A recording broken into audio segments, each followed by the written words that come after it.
Hey everybody! Today we're talking about something super important. Good manners. You know, those little things we do that make the world a happier, more polite place. Think of it like sprinkling kindness confetti wherever you go, and trust me, good manners never go out of style. They're like the perfect pair of jeans, always in fashion.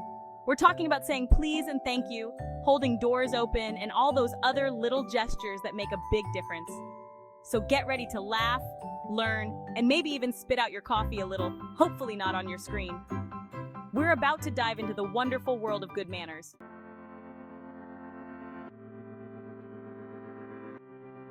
All right, let's start with the basics, the OGs of good manners, please and thank you. Seriously, these two words are like magic spells for kindness. Think about it. Wouldn't you rather hand someone a cookie if they said, "Can I have a cookie, please?" instead of just grunting and pointing? It's like instant sunshine in your day. And it's not just about cookies. Saying please shows respect. It shows you understand that the other person is doing you a favor, even if it's their job. So next time you ask for something, remember the magic words. Sprinkle that please like you're seasoning a delicious dish. A little kindness goes a long way. Now on the flip side of please, we have thank you. Because let's be real, receiving is just as important as giving. When someone does something nice for you, big or small, a genuine thank you is like giving them a warm hug. It shows you appreciate their effort and makes them feel valued. And you know what they say? Gratitude is the best attitude. Okay, maybe I made that up, but it's true. When you're thankful for the good things in your life, you attract even more good things. So let's all make a pact to be thank you machines. Spread that gratitude like confetti.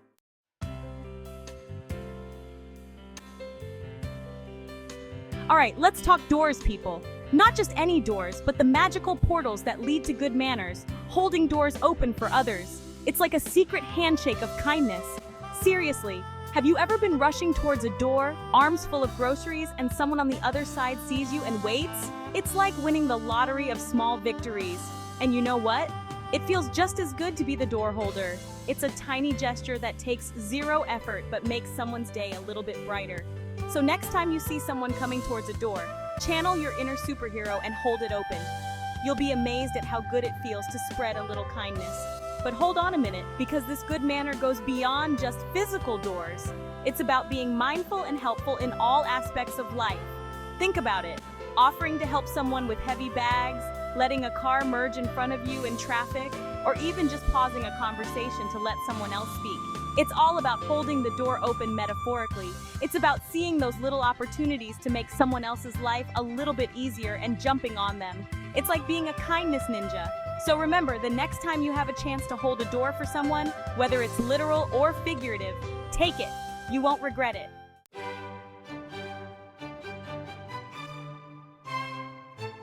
Okay, let's talk about table manners. We've all been there, right? You're at a fancy restaurant trying to make a good impression, and then someone across the table starts chewing like a cow eating cud. It's like, come on, people. It's not that hard to chew with your mouth closed. I swear, sometimes I think some people have never seen a fork before. They're stabbing at their food like they're trying to win a prize at a carnival game. And don't even get me started on elbows on the table. It's like, where were you raised? In a barn? Remember that time we went to that restaurant, Portia? The one with the fancy bread basket? You wouldn't stop taking bread, and I swear I saw you put an entire roll in your mouth at once. You thought I didn't notice, but I did. I see everything. But seriously, folks, table manners are important. They show that you respect the people you're eating with and that you have a little bit of class. So next time you're at a dinner party, remember to chew with your mouth closed, use your utensils properly, and for goodness sake, keep your elbows off the table. And while we're on the subject of table manners, let's talk about napkins for a second. Have you ever watched someone eat spaghetti without a napkin? It's like watching a horror movie, sauce flying everywhere, splattering on their shirt, their face, the tablecloth.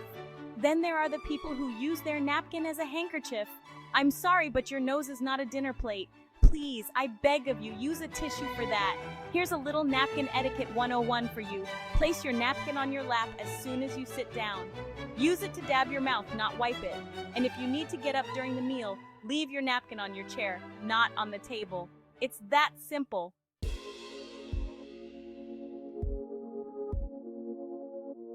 You know what's a really great feeling? When you're talking to someone and you can tell they're actually listening to you.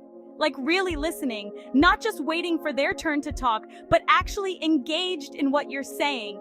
It makes you feel heard, but then there are those people, the ones who just love the sound of their own voice.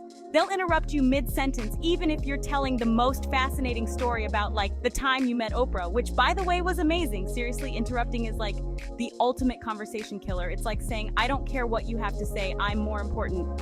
And nobody likes a conversation hogger. Listening without interrupting is a sign of respect.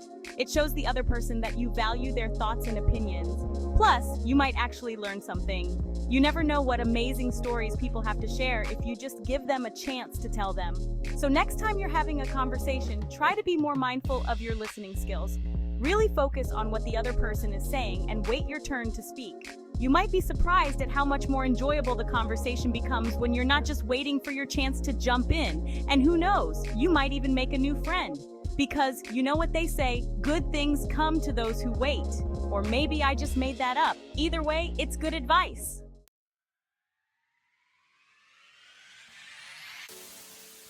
Okay, let's talk about being on time. Because honestly, there's nothing more frustrating than waiting for someone who's perpetually late. It's like, do you have any idea how valuable my time is?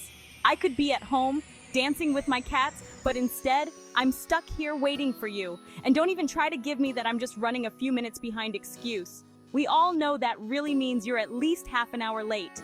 Just be honest with yourself, and with me, and admit that you have a problem with punctuality. Being on time shows that you respect other people's time. It's about being considerate and reliable. And honestly, it's not that hard. Set an alarm, plan ahead, leave early if you have to. Trust me, the feeling of being on time and not having to apologize for being late is truly liberating. It's like a weight lifted off your shoulders. Plus, when you're on time, you get to enjoy the moment more. You're not rushing in, flustered and stressed out. You can actually relax and be present. And that, my friends, is a beautiful thing. So next time you have an appointment, a meeting, or even just a coffee date, make a conscious effort to be on time. You'll be amazed at how much smoother everything goes. And who knows, you might even inspire someone else to be more punctual too. And wouldn't that be a wonderful world to live in?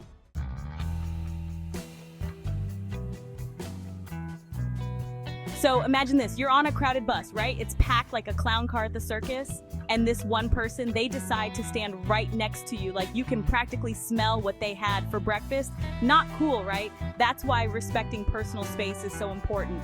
It's like everyone has their own little bubble, and we gotta respect that. And hey, it's not just on public transportation. Respecting personal space goes for everywhere. It's like, give them some air, Let them breathe. Keep a safe and comfortable distance, and everyone will be happy campers. Trust me, your fellow humans will thank you for it.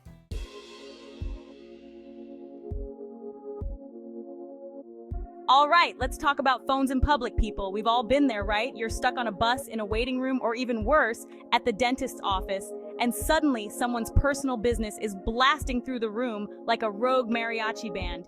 Now, I love a good mariachi band as much as the next person, but not when I'm trying to have a quiet moment, That's why it's so important to remember phone etiquette in public. First and foremost, silence is golden. Think of it this way, your ringtone and speakerphone conversations are like your own personal soundtrack. And trust me, nobody wants to be forced to listen to your greatest hits on repeat. So please, do everyone a favor and put your phone on silent or vibrate when you're out and about. Your fellow humans will thank you. And hey, you might even discover the lost art of quiet contemplation.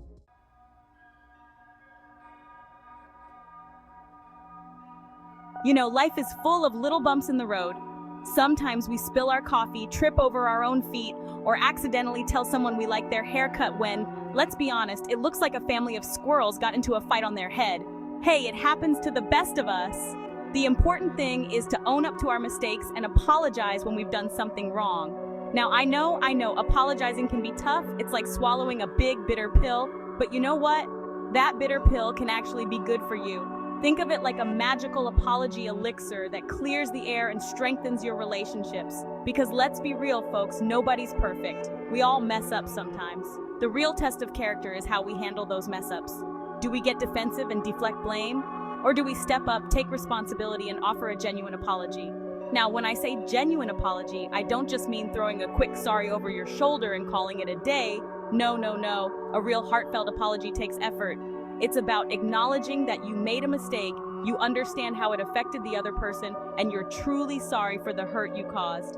It's about those two little magic words, I'm sorry, but it's also about the words that come after. It's about listening to the other person's perspective, validating their feelings, and showing that you care about making things right.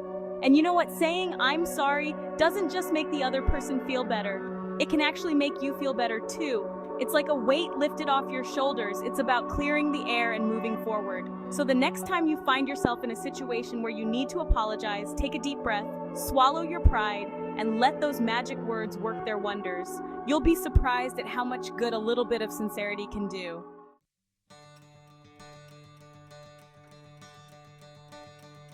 You know, sometimes the smallest gestures can make the biggest difference in someone's day. Like, imagine you're at the grocery store, right? And you see someone struggling to reach that box of organic, gluten-free, sugar-free cookies on the top shelf. We've all been there, am I right?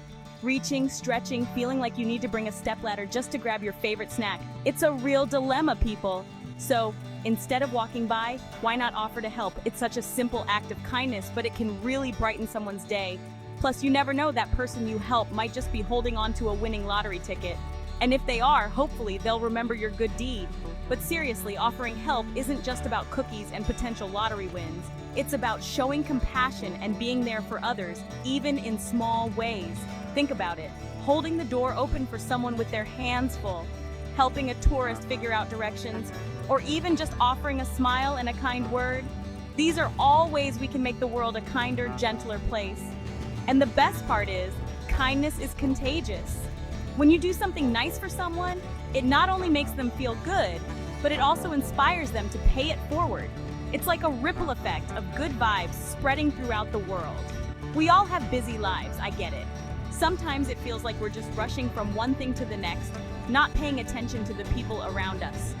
But taking a moment to help someone in need, even if it's something small, can make a world of difference.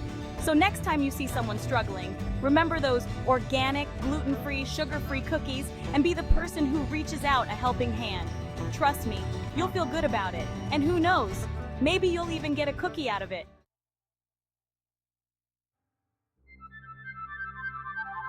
Okay, let's talk about gratitude. And no, I'm not talking about those fancy, calligraphy-written gratitude journals that everyone seems to have these days.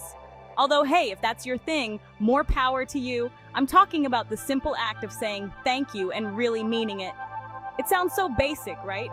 But you'd be surprised how often people forget or just don't realize how much those two little words can mean.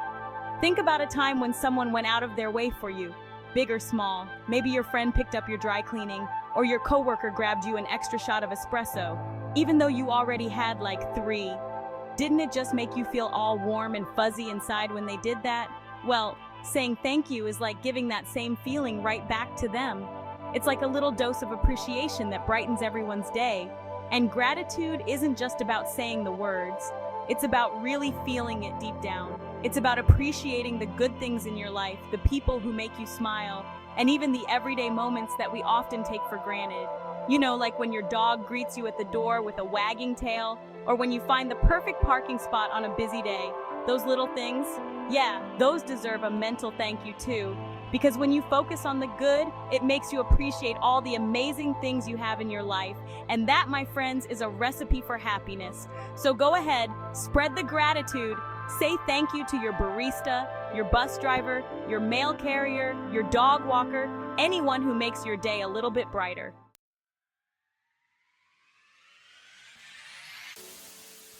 Well, there you have it, folks. 10 good manners that are a must if you want to be the kind of person everyone loves to hang out with. We talked about everything from saying please and thank you to offering help to those in need. And remember, good manners aren't just about following rules. They're about treating others the way you want to be treated, with kindness, respect, and a whole lot of heart. So go out there and be the best, most well-mannered versions of yourselves. And if you happen to forget a please or a thank you every now and then, don't worry, it happens to the best of us. Just remember to laugh it off and keep spreading the kindness. Thanks for watching, everyone. Don't forget to like, comment, and subscribe for more awesome videos. And remember, be kind to one another. Bye.